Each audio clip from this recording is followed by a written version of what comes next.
Karibu tena Madini ya Baraka. Kwenye episodi iliyopita tulivunja gereza la akili. Leo katika episodi ya 3 tunakwenda kupambana na adui mkubwa anayezuia ndoto za vijana wengi mtaani. Ugonjwa wa sina mtaji. Robert Kiyosaki, mwandishi wa kitabu kinaitwa Rich Dad Poor Dad, aliwahi kusema, watu masikini husema siwezi kumudu hili. Watu matajiri hujiuliza nawezaje kumudu hili? Leo nataka nikutoe kwenye mtego wa kusubiri mamilioni ya benki na nikuonyeshe jinsi ya kuanza na kile ulichonacho sasa hivi mkononi mwako. Jambo la kwanza, mtaji wa muda. Time is the new currency. Siri ya kwanza, mtaji wako wa kwanza sio pesa, ni muda. Watu wengi wanalalamika hawana mtaji, lakini wanatumia masaa 8 kwa siku kuscroll maisha ya watu wengine. Benjamin Franklin aliwahi kusema, muda ni pesa. Lakini mimi ninakuambia, muda ni zaidi ya pesa. Muda ni maisha yenyewe. Ukipoteza muda, umepoteza fursa ya kujifunza ujuzi ambao ungekuingizia pesa. Badala ya kusema huna milioni 5, jiulize, je, nitumie masaa yangu kujifunza kitu ambacho dunia iko tayari kulipa? Ukiwekeza muda kwenye akili yako itajaza mifuko yako. Watu wengi wamewekeza muda kwenye mambo ya watu badala ya kuwekeza muda kwenye akili yako ili izae matunda ambayo yataleta pesa mfukoni mwako. Jambo la pili, anza na huduma, sio bidhaa. Siri ya pili, usisubirie kununua bidhaa ili uuze, kwamba sina mtaji wa kununua balo la mitumba ili niuze nipate faida kiasi fulani. Anza kwa kutoa thamani. Una thamani gani ambayo unaweza ukaitoa kwa watu wanaokuzunguka? Una thamani gani ambayo watu wanajua hii jambo nikitaka msaada na upata kwa mtu fulani? Zig Ziglar, mhamasishaji mkubwa wa masuala ya mauzo, aliwahi kusema, unaweza kupata kila kitu unachokitaka maishani ikiwa utasaidia watu wengine wa kutosha kupata unachokitaka. Chochote ambacho unakitaka maishani haukipati kwa kukichukua kwa watu. Unakipata kwa kuwasaidia wengine kupata wanavyovitafuta. Kwa tunaposema uwekeze katika ujuzi ambao unautoa kama huduma na sio kama bidhaa yako, inakuwa ni huduma na sio bidhaa ya kununua. Tafuta kile ambacho watu wanakitaka, alafu wewe waonyeshe unaweza kukitoa. Kama ni elimu fulani, kupitia kutoa hicho wanachokitaka watu, na wewe pia unapata kipato chako.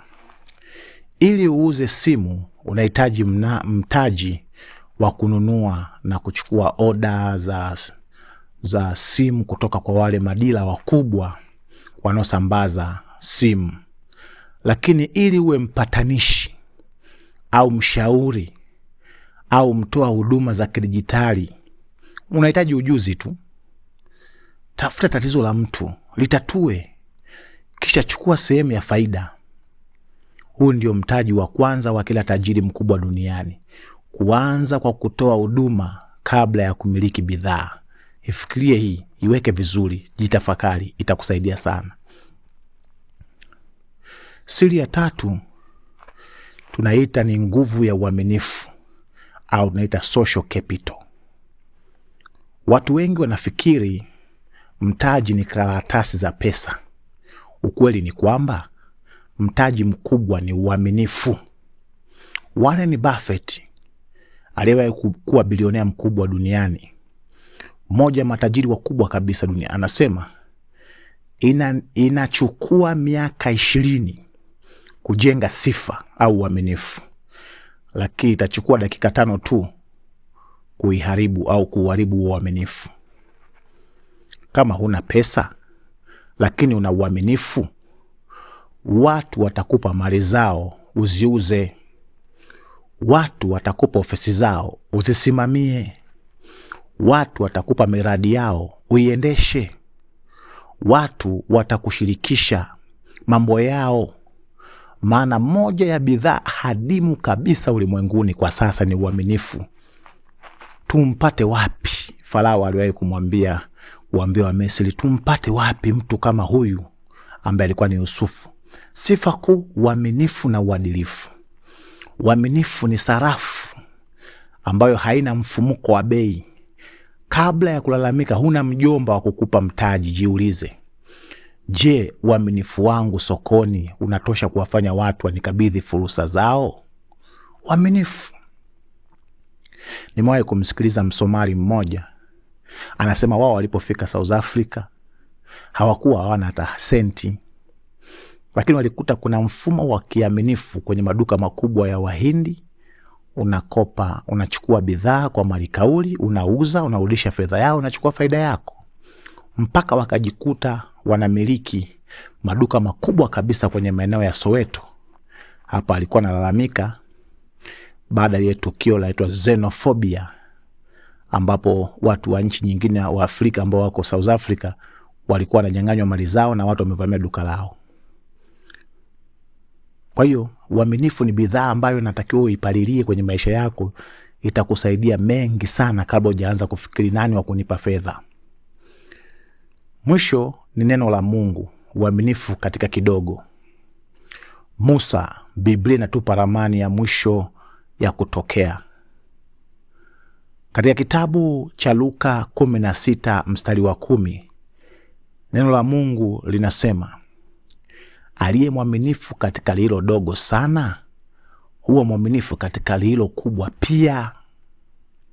Ukiwa mwaminifu kwenye madogo ambayo nimeyataja hapo juu, utakuwa mwaminifu kwenye yale makubwa atakayokuja kwenye maisha yako. Hata Musa alikuwa mwaminifu kwa fimbo aliyopewa. Nimemtaja Musa hapo juu.